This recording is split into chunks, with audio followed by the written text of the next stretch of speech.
Hello students, welcome to Railway and Police by Adda 24/7 Bengali YouTube channel.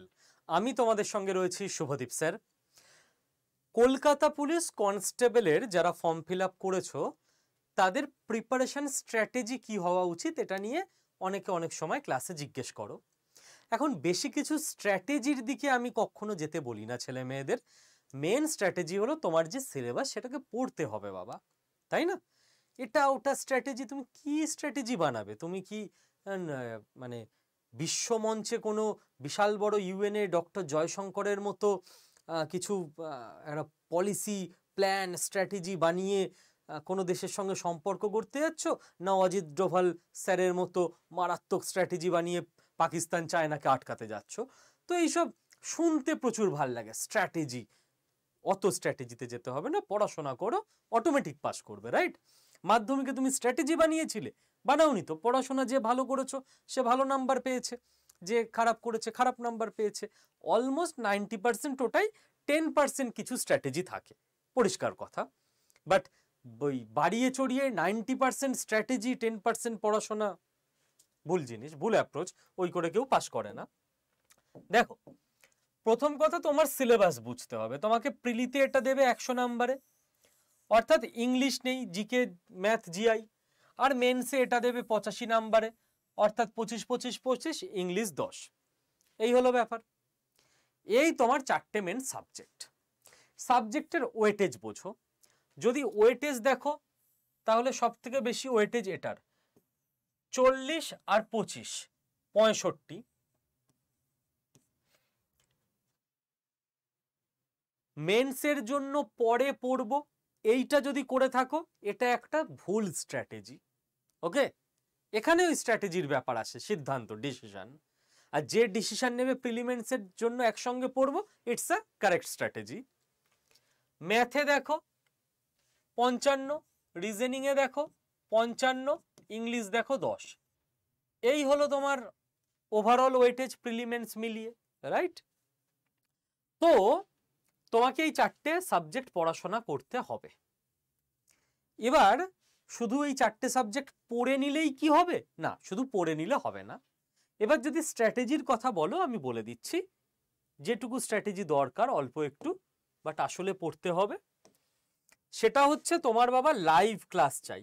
তুমি যে কোনো online ইনস্টিটিউটে পড়ো কিংবা অফলাইনে পড়ো। অফলাইনে যদি পড়ো তো সেখানে লাইভ ক্লাসই হয়, সেখানে তো রেকর্ডেডের ব্যাপার নেই, সামনে সামনে স্যার পড়ায় বা ম্যাডাম পড়ান। আর অনলাইনে পড়লে যেন লাইভ ক্লাস হয়। কেন? তার কারণ হচ্ছে তোমার কিছু জিজ্ঞাসা থাকতে পারে, ডাউট থাকতে পারে, সেটা লাইভ ক্লাসেই সলভ হয়, ঠিক আছে? তো আমাদের যে লাইভ ক্লাস হচ্ছে ব্যাচে, সেখানে আমরা মোট 200 ঘন্টার লাইভ ক্লাস করছি, যেখানে math, reasoning, English, GK, GS প্রতিটা সাবজেক্ট লাইভ ক্লাসে বেসিক থেকে হাই লেভেল হাতে ধরে বাংলায় পড়ানো হচ্ছে। কেন বাংলা? এটাও কোশ্চেন আসতে পারে।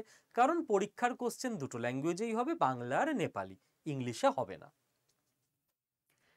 তুমি যেখান থেকেই প্রিপারেশন নাও সেখানে যেন রেকর্ডেড ভিডিওর ব্যবস্থা থাকে। তোমার কাছে কি কি রিসোর্স থাকা দরকার সেটা আমি বানিয়ে দিচ্ছি। যদি অনলাইনে প্রিপারেশন নাও, যে ইনস্টিটিউটে পড়বে সেখানে বলবে যে রেকর্ডেড ভিডিওটা দিয়ে দিন। কেন না? তোমার রিভিশন দেওয়ার সুবিধা হবে। তুমি ক্লাসে 1 ঘন্টার ক্লাস করে পুরোটাই বুঝেছো, 7-8 মিনিটের একটা জায়গা একটু বুঝতে অসুবিধা আছে, ওটা আরেকবার দেখে নিলে তোমার সুবিধা হবে, রাইট? আর যদি অফলাইনে কোথাও পড়ো সেখানে এই রেকর্ডেডটা পেতে খুব সমস্যা হয়, দেখো সেখানে কথা বলে যদি একটু ব্যবস্থা করা যায়, রাইট?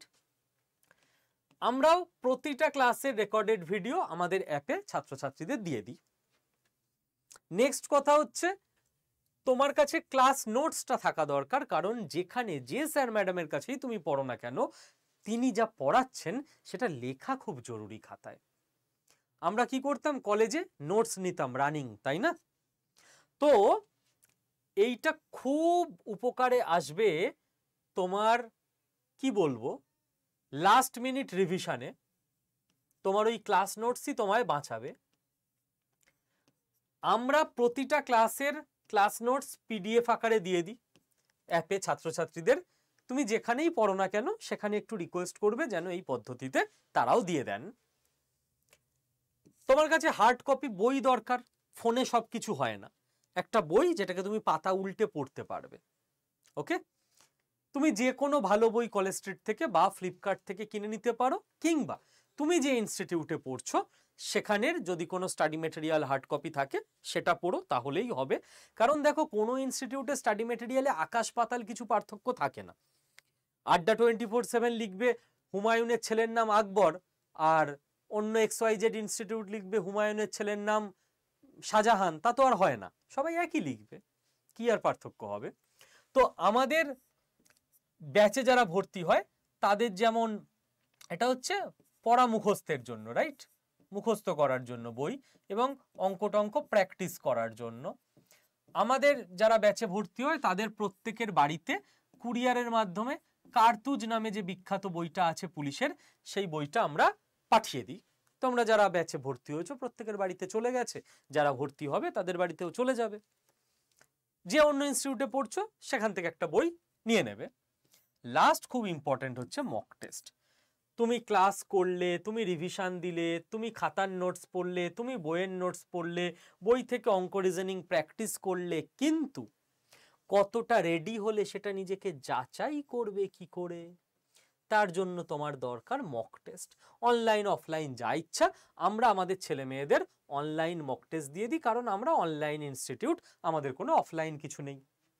তো আমরা ক্লাস করাই যেমন অনলাইনে, তেমনি ছেলেমেয়েরা ফোনে বা ল্যাপটপ বা ডেস্কটপে অনলাইন মক টেস্ট দিতে পারে। এই হলো ব্যবস্থা। আর এই টোটাল জিনিসটা জীবনে একবারই 1250 টাকা পে করে তুমি এনরোল করে নিতে পারো। যে ফিসটা তোমার জয়েনিং এর পর প্রথম মাসে তুমি যে স্যালারিটা পাবে, সেই স্যালারির 20 ভাগের 1 ভাগের থেকেও কম, 20 ভাগের 1 ভাগের থেকেও কম তোমার জাস্ট 1 মাসের স্যালারি সারা জীবন ফিক্সড হয়ে যাবে যদি এই কোর্সটায় ঠিকভাবে পড়ে নিতে পারো। ওকে, কোর্স শুরু হয়ে গেছে 20 মার্চ। তো 10% সিলেবাস কভার হয়ে গেছে। এই 10% তোমায় রেকর্ডেড দেখে নিতে হবে, মানে 20টা ক্লাস হয়েছে, আর বাকি 180টা ক্লাস মানে 90% ওটা তুমি লাইভও পাবে, রেকর্ডেড তো অবশ্যই পেয়ে যাবে।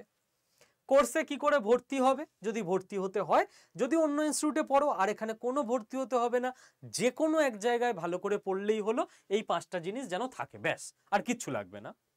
এরকম কোনো ব্যাপার না যে ওই ইনস্টিটিউটে পড়ছো ওখানে পড়ো না, আমাদের এখানে এসো আমরা ভালো পড়াবো। ভাই, কি হরিদাস পাল আমরা? সেই স্যার ম্যাডামও যা পড়াবেন আমরাও কম বেশি তাই পড়াবো, রাইট? কারোর পড়ানোর ধরন একটু এরকম, কারোর একটু ওরকম, এছাড়া আহামরি কিছু পার্থক্য হয়ে যায় না। এমন নয় যে পশ্চিমবঙ্গের সমস্ত পুলিশ আড্ডা 24/7 থেকেই চাকরি পায়, তা না। আমাদের ইনস্টিটিউটে 500 জন পড়লে 50 জন চাকরি পায়, 450 জন তো ফেলও করে, তাই না? সেরকম অন্য ইনস্টিটিউটেও হয়তো 600 জন পড়ে, সেখান থেকেও হয়তো 100 জন চাকরি পায়, 500 জন ফেল করে। পড়াশোনাটা ছেলে মেয়েদের ওপর, ছাত্রছাত্রীর ওপর। ইনস্টিটিউট সাপোর্ট করতে পারে, চাকরি পাইয়ে দিতে পারে না। তো কি করতে হবে তোমাকে? টেলিগ্রাম বলে একটা অ্যাপ আছে, হোয়াটসঅ্যাপের মতো। তো সেই টেলিগ্রাম অ্যাপটা নিজের ফোনে ইনস্টল করে নিও। ইনস্টল করে নিয়ে ওখানে সার্চ করো আমাদের এই ইউটিউব চ্যানেলের যে নাম, এই নামটা, রেলওয়ে অ্যান্ড পুলিশ আড্ডা 24/7 বেঙ্গলি। সার্চ করলে আমাদের টেলিগ্রাম গ্রুপ পেয়ে যাবে। সেখানে জয়েন অপশানে ক্লিক করে জয়েন হও। তুমি ব্যাচে ভর্তি হলেও জয়েন হয়ে থেকো, ভর্তি না হলেও জয়েন হয়ে থেকো, এটা সবার জন্য ফ্রি। এবার এই গ্রুপে জয়েন হয়ে থাকলে ব্যাচে ভর্তি হওয়ার প্রসেস আমি এই গ্রুপেই প্রত্যেকদিন একবার করে বলে দিই, ওখান থেকে দেখে তুমি ভর্তি হয়ে নেবে, অ্যাজ সিম্পল অ্যাজ দ্যাট। ভর্তি না হবার থাকলে গ্রুপে থাকবে, মাঝে মধ্যে কিছু free PDF, free ebook, free notes, free class দেওয়া হয়, সেগুলো দেখবে। ঠিক আছে, এই হলো ব্যাপার। চলো, অল দ্য বেস্ট। বিশাল কিছু প্রিপারেশান, জঙ্গি ধরতে যাচ্ছি, স্ট্র্যাটেজি বানাচ্ছি, ওইসব না। পুলিশ হবার পর তোমার ডিউটিতে স্ট্র্যাটেজি চাই, এখন জাস্ট পড়াশোনা করো, নর্মাল এই কটা জিনিস হাতে রাখো, দেখো আহামরি কিচ্ছু রণনীতি স্ট্র্যাটেজি ফ্যাটেজি বানাতে হবে না, চাকরি পেয়ে যাবে। ওকে, চলো, ভালো থেকো, গড ব্লেস ইউ অল।